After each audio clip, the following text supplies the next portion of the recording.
Muito antes da formação das cidades, da chegada do homem ou mesmo do surgimento de grandes civilizações, gigantes caminhavam por essa terra.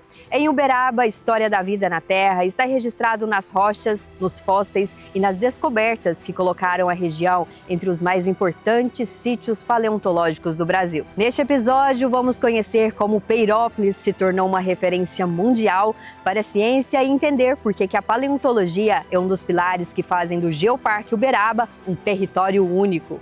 Para entender a importância de Uberaba para a paleontologia, precisamos voltar milhões de anos no tempo. Durante o período Cretáceo, aproximadamente 70 milhões de anos, a região onde hoje está Uberaba possuía características muito diferentes das atuais.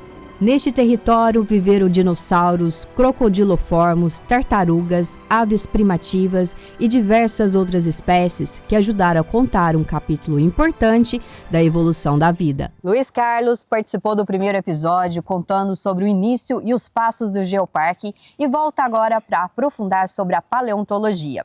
Luiz, como que era a região de Uberaba na era dos dinossauros? Olha, através dos estudos geológicos e paleontológicos realizados em vários pontos dessa região de Uberaba, principalmente esse, que a gente pode ver as imagens, a gente sabe que essa região era povoada de vários grupos de animais pré-históricos, dentre eles dinossauros, herbívoros e carnívoros, crocodilos aquáticos e terrestres, rãs e outros animais que viviam nessa região. E o clima, como era? O clima era muito distinto de hoje.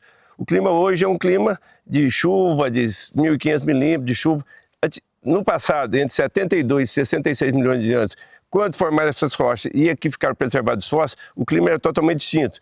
A gente tinha climas muito semelhantes à aridez do Nordeste, ou seja, muito calor, uma aridez climática exorbitante, e essas formas de vida ficavam nessa região, que na verdade era uma grande depressão, que a gente conhece como bacia sedimentar, e essas formas de vida que viviam aqui, quando morriam, ficavam expostos ao sol, os esqueletos ficavam muito porosos, vinham torrentes de chuvas, que eram chuvas torrenciais, que vinham de época em época e arrastavam esses esqueletos. Uma das formas que a gente, praticamente quase todos os fósseis são desarticulados, graças a esse transporte. As alçadas eram arrastadas para dentro do canal ou da borda do canal e eram sepultadas por camadas de areia, cascalho, argila, numa água muito saturada em carbonato de cálcio, ou seja, uma água muito rica em calcário. Não é à toa que aqui tem depósito de calcário abaixo da unidade que encontra os fósseis. E esse calcário, essa água saloba, entrava dentro dos poros dos fósseis, dentro dos ossos, dentro dos dentes e substituiu. Então a parte orgânica se transformava em mineral.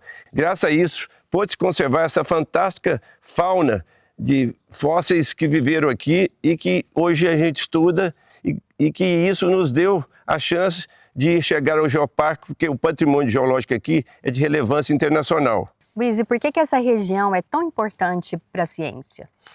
Olha, essa região é importante porque essa camada geológica que a gente vê nas imagens é a chamada Formação Serra da Galga. Ela é única, só existe essa unidade geológica no mundo aqui em Uberaba. Então todas as formas de vida que foram encontradas dentro dela, ou seja, todos os fósseis, são fósseis novos. E isso contribui de forma sistemática para a compreensão das formas de vida, dos ecossistemas e da relação biológica desses grupos com o ambiente.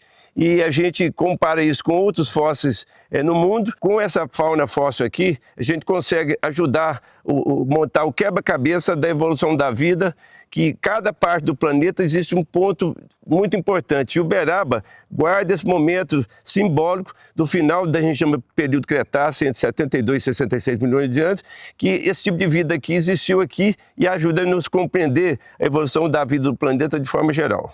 E como que começou essas descobertas aqui na região de Peirópolis? Nós estamos no ponto 1 do Praz, ou seja, Caíra do Viadinho.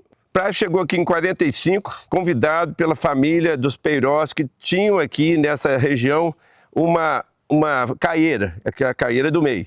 E ele chegou aqui para certificar a presença de um osso muito comprido, que era, na verdade, um fêmur de um titanossauro. Não dá para saber qual dos titanossauros descritos hoje. Mas ao chegar aqui, ele viu que essa região que vinha sendo explorada para calcário, com a intenção de fabricar cal, existiam fósseis, fragmentos de ossos quebrados para todos os lugares. Ele ficou tão impressionado que ele resolveu montar uma equipe sistemática, trazer o chefe da escavação que ele tinha no Rio de Janeiro, que é o Alberto Lopa, e ele ficou aqui escavando muito tempo. Com o falecimento dele, o senhor Langerton Neves da Cunha, que é o espírita que substituiu o Lopa, continuou o trabalho até 74. Então essa região aqui é o ponto 1 do Praz e é relevante porque ele marca praticamente o início das pesquisas paleontológicas em Peirópolis no ano de 45. As evidências dessa fauna pré-histórica ficaram preservadas em formações geológicas que hoje atraem pesquisadores de todo o mundo. Cada descoberta ajuda a preencher lacunas sobre a história do planeta e amplia o conhecimento sobre os animais que viveram nessa região. Mas para que essas histórias fossem reveladas, foi necessário o trabalho de pesquisadores e moradores que ajudaram a transformar uma pequena comunidade em uma referência internacional. Peirópolis hoje é um dos principais símbolos da paleontologia brasileira. As primeiras descobertas ocorreram ainda durante obras da antiga ferrovia. Com o passar do tempo, novos achados despertaram o interesse da comunidade científica. O crescimento das pesquisas levou à criação de estruturas dedicadas à preservação, ao estudo e à divulgação desse patrimônio. Então a gente pode definir o papel do museu como na pesquisa, na preservação, na comunicação e na educação desse acervo. Quando a gente fala de pesquisa, a gente está pensando que os nossos paleontólogos eles vão a campo, eles retiram o fóssil do bloco de rocha e fazem um estudo desse fóssil. E então eles descobrem qual bicho era aquele, descobrem bichos novos, o papel evolutivo desses animais, a importância deles para a vida na Terra. E todas essas pesquisas nós fazemos aqui no museu. Aí, essas pesquisas são apresentadas para o público por meio das nossas exposições, dos nossos trabalhos educativos.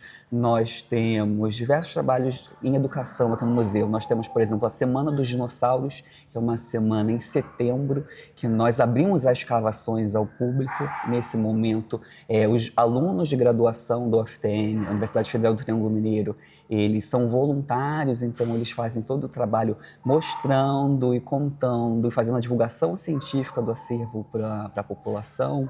Nós fazemos também aqui a catalogação desse acervo, então os fósseis eles são catalogados, são estudados e são colocados nas nossas reservas técnicas. Nós fazemos todo o trabalho de preservação deles, ou seja, eles são colocados nessa reserva técnica que tem um ambiente todo controlado para melhor preservação, para que eles consigam sobreviver mais tempo. São diversos os trabalhos que nós fazemos aqui. Quando a gente fala também que nós estamos incluídos numa universidade, a gente faz todo o trabalho de ensino, de pesquisa e de extensão. Então nós temos aqui iniciação científica, estágios, nós temos alunos voluntários. Então aqui nós estamos formando os novos paleontólogos. Porque quando a gente também pensa no museu, quem são as pessoas que trabalham aqui? Nós temos pessoas da minha formação, museologia, mas também temos paleontólogos, preparadores de fósseis, geólogos, biólogos, e todas essas são profissões que são difíceis de nós encontrarmos esses profissionais. Então essa é uma das dificuldades que também enfrentamos, encontrar mão de obra qualificada para atuar nesses espaços. Temos trabalhos também com acessibilidade, então temos... Aqui no museu temos um espaço de descompreensão para pessoas no espectro autistas, temos audiodescrição das peças dos nossos acervos. Se uma pessoa com uma deficiência quiser fazer uma visita conosco, ela pode fazer a marcação e nós adaptamos a nossa visita para recebê-las. E antes de ser diretor, você também trabalhou um ano aqui no museu? Sim, antes de ser diretor, eu trabalhava mais com a parte de educação e a parte... Quando me tornei diretor, aqui estou mais na parte da gestão, fazendo todos esses trabalhos. E nessa parte da educação, o museu é aberto para receber as excursões de escolas, de outras cidades? Sim, recebemos escolas de São Paulo, Minas Gerais, Goiás, Distrito Federal, até algumas escolas do Rio de Janeiro já vieram para cá. É um museu aberto a todas as escolas que queiram marcar conosco. A visita é gratuita, ela é mediada, então uma visita que um aluno, ele vem aqui, ele explica detalhe por detalhe do que é o dinossauro, explica o geoparque, geologia. Então essa visita é ótima para a formação dos alunos. Quais são os principais desafios para preservar esse patrimônio para as futuras gerações? Acredito que um dos principais desafios é a gente conscientizar a população que eles estão junto conosco. Esse trabalho a gente não faz sozinho. Cada um de nós precisa entender que o patrimônio é nosso. É o patrimônio que tem uma importância nacional e internacional. Diogo, então deixe um convite para todo mundo visitar o museu. O museu está aberto de terça a domingo, de 8 horas da manhã às 5 da tarde. A visita é gratuita. Hoje o local recebe estudantes, pesquisadores e turistas interessados em conhecer mais sobre a história da vida na Terra. Mais do que um espaço de exposição, Peirópolis tornou-se um centro de conhecimento e preservação científica.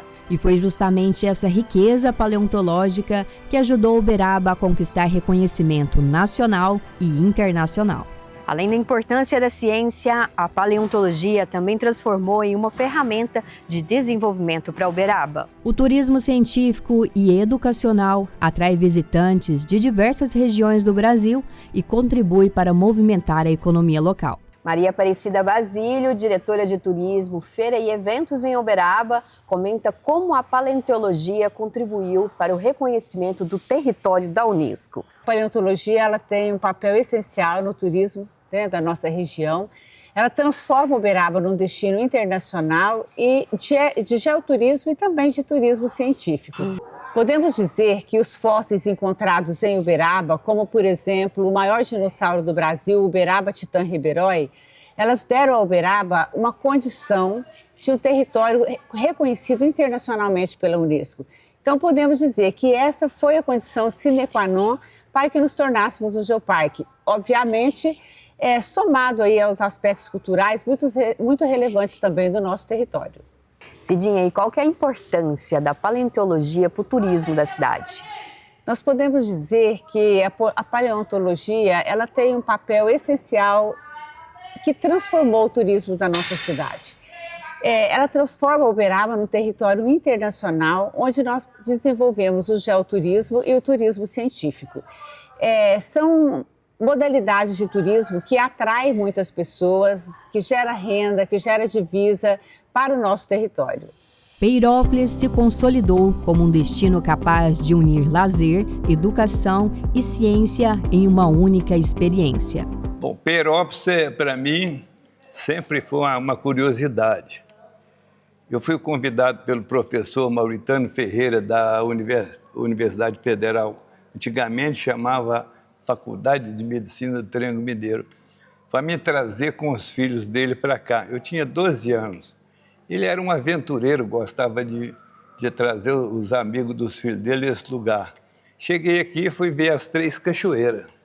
Na outra semana ele falou para mim, nós vamos conhecer o Rio Claro. Pá. Eu sempre fiquei com Peirópolis na cabeça dessa estaçãozinha. Depois apareceu tanta gente para visitar essa estaçãozinha, ela já estava fechada. Foi fechada essa estação na época do Maluf, lá em São Paulo. Aí eu fiquei mais entusiasmado. Aí pedi o Wagner do Nascimento para desapropriar toda essa área aqui, 3, 4 mil metros quadrados. Ele desapropriou, porque ele sabia o que eu ia fazer. Tudo bem. Aí desapropriou, falei, agora eu vou começar a trabalhar, saber o que é museu, o que é uma exposição itinerante, o que é uma exposição fixa, uma permanente. Aí fiquei lá esses 15 dias no Museu de Antropologia do México para aprender um pouco de museu. Quando eu voltei, aí me deu na cabeça de mexer com o circo. Aí fiz o Circo do Povo, por Wagner, para agradecer essa jogada dessa estaçãozinha toda quebrada. São 1977 até hoje, diz os meninos aí que tem 50 anos que eu estou mexendo com isso aqui. Não é fácil. A comunidade não é fácil. Como é que você chega numa comunidade que tem 300 habitantes, você chega com uma pasta na mão, um cachimbo, entra aqui, começa a visitar a comunidade para falar o que é a ideia, né? Mas tudo bem, aí começou. Restauramos a estaçãozinha, começamos lá. Quando nós vimos que chegava um ônibus 2 ônibus, 3 ônibus, não cabia lá. Aí o pessoal falou assim, ó, faz um museu. Essa parte aqui não era nossa, mas não tem importância. Aí eu fui no juiz e pedi para eles apropriar essa área, que nós vamos continuar aquela parte lá para cá. Foi mais uns anos de luta. Aí o pior de tudo é o que me interessa, que é os dinossauros, né? Uberaba tem dinossauro em todo lugar. Eu era moleque e com 20 anos, estou com 77, eles acharam o osso de dinossauro quando foi escavar o Uberabão. É uma região do Cretáceo fantástica. Tem tudo o que você quer. Esse doido aqui, esse titanossauro, esse foi achado na Mangabeira. Quem achou foi cientista, paleontólogo, mas o Luiz Carlos formou em geologia. Ele tomou as rédeas de terminar essa escavação e trazer esse dinossauro para cá, que é o maior dinossauro do Brasil. Esse prédio aqui tinha que ser feito por uma pessoa importantíssima lá para o Ministério da Ciência e Tecnologia, importantíssimo da área da ciência. Aí eu perguntei ao Diógenes, que é da Academia Brasileira de Ciência, presidente da Associação Brasileira de Paleontologia do Rio de Janeiro, falei, quem é a pessoa que vai liderar uma obra de não sei quantos milhões? Ele falou assim, a filha do Lúcio Costa, o homem que fez Brasília. Então vou lá para o Rio, vou lá chamar essa mulher. Quando eu falei para ela, que eu vim cumprimentar ela, porque o pai dela que tombou a igreja Santa Rita, pelo patrimônio histórico, artigo nacional, ela ficou encantada, falou assim, eu topo. Quem são os outros arquitetos? Um de Uberaba, que é o Marcondes, o outro é o Suzuki, que já fez 3 museus de paleontologia no Brasil. Como eu fui em 10 congressos de paleontologia, porque os paleontólogos é muito reservado, né? Você conversa com eles e fica assim, o que é que esse cara que não é geólogo, não é porra nenhuma, o que é que esse cara está querendo entrar na paleontologia? Tudo bem, estou preocupadíssimo com eles, não. O que aconteceu? Aconteceu que a gente resolveu, então, fazer esse museu. O Nárcio era meu colega na Faculdade de Filosofia e também frequentava a minha casa, virou deputado federal. Um dia ele veio cá almoçar, falou, Beethoven, eu tenho uma verba federal na minha pasta, no meu nome, porque ele é do Triângulo Mineiro, de Frutal. Aí eu falei, ô Nárcio, nós vamos fazer isso, aquilo. Eu falei assim, monta um projeto. Em 60 dias, eu chamei esse pessoal, trouxe para cá, ficaram aqui, viram, foram para o escritório do Marcondes e fizeram esse prédio. A ideia desse prédio aqui é para criar a sequência, né? Tudo que eu fiz foi sequência para chegar hoje, esse Geoparque Mundial, né? Eu acho bom, sabe? Porque quem começa 50 anos atrás sabe o que é o trabalho disso. Mas tudo bom, uma das vitórias nossas que segurou isso aqui foi defender a mineradora. Tinha uma firma barra pesadíssima aí, só coronel, membro da associação comercial, não sei o quê. Não posso falar o nome dos outros porque dá rolo. Mas vamos entrar com uma ação federal e derrubar essa mineradora. Levou 4 anos eu esperando fechar esse sítio aí do Luizinho, que estava dinamitando mesmo. Aí, dinossauro para cima, para o lado, né? Aí eu falei assim, é isso que eu quero mesmo, está certinho. Conseguimos. Além dos museus e sítios de escavação, o visitante encontra paisagens naturais, história e um contato direto com o patrimônio geológico da região. Esse potencial turístico fortalece a economia e amplia o reconhecimento de Uberaba como destino de conhecimento e descoberta. Mas preservar esse patrimônio é fundamental para garantir que as futuras gerações também possam conhecer essa história. A paleontologia é uma das bases que sustentam o reconhecimento do Geoparque Uberaba. Os fósseis encontrados na região ajudam a contar uma história que ultrapassa milhões de anos e colocam Uberaba em uma posição de destaque dentro da geociência mundial. No Geoparque, a paleontologia representa os gigantes da pré-história, conectando ciência, educação, preservação e desenvolvimento sustentável. A valorização desse patrimônio fortalece a pesquisa científica, amplia o turismo e desperta o interesse da população pela história natural da região. Rodolfo Nogueira é de Uberaba, graduado em desenho industrial e um renomado paleoartista. Rodolfo, muito obrigado por nos receber aqui na sua oficina e vamos falar de arte, né? Obrigado, uma honra. Nesse episódio estamos falando tudo sobre a paleontologia. Conta pra gente, o que é a paleoarte? A paleoarte é a única maneira que a gente tem de enxergar o passado da Terra como ele foi, ou mais próximo que ele foi. Então, é a arte aplicada à paleontologia. É a tradutora dos dados da ciência para o público leigo. Certo. E como que funciona esse processo de criação, de desenho? Geralmente começa no fóssil, né? Eles descobrem esse fóssil, limpam ele, prepara, e aí lá nesses ossos a gente consegue enxergar as marcas da musculatura, do tendão, dos tecidos moles. A gente consegue, comparando com os animais atuais, reconstruir o esqueleto. Aí você tem a forma do animal. E aí nesse esqueleto você consegue encontrar onde estavam os músculos, você tem o volume do animal.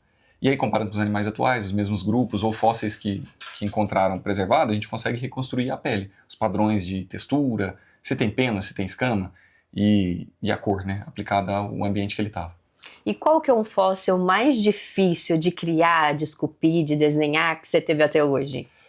Tem muitas modalidades de dificuldade para fazer isso. Às vezes a gente encontra um fóssil que tem uma garra. Por exemplo, a nossa Maniraptora em Uberaba encontrou uma garra. E aí, como você faz um fóssil desse? Me entregaram a garra e falou, cara, precisamos de uma representação dele vivo.